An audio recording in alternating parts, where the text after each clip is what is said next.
موتیوں کی شکل میں. تو میں نے ان مردوں سے پوچھا بھائی تم کدھر بیٹھے ہوئے ہو؟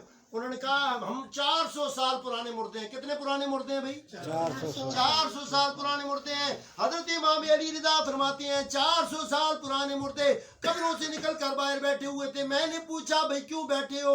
وہ کہنے لگے ہمارے قبرستان میں سے ایک شخص گزرا تھا, اس نے ایک بار نبی اور اس کی آل پر درود پڑھا تھا, اس وقت سے آج تک روزانہ فرشتے ثواب لاتے ہیں, ہم آپس میں تقسیم کرتے ہیں, تقسیم ہونے کا نام نہیں لیتا.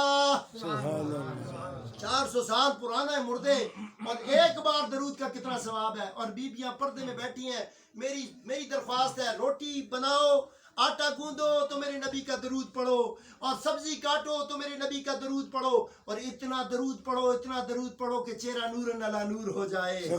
یاد رکھو سیدہ طیبہ طاہرہ عابدہ زاہدہ راقیہ بی بی فاطمہ الزہرا سلام اللہ علیہا سے مکے کی عورتیں آ گئیں, مدینے کی عورتیں آ گئیں. کہنے لگی بی بی یہ تو بتاؤ عورت کا حسن ہوتا کیا ہے؟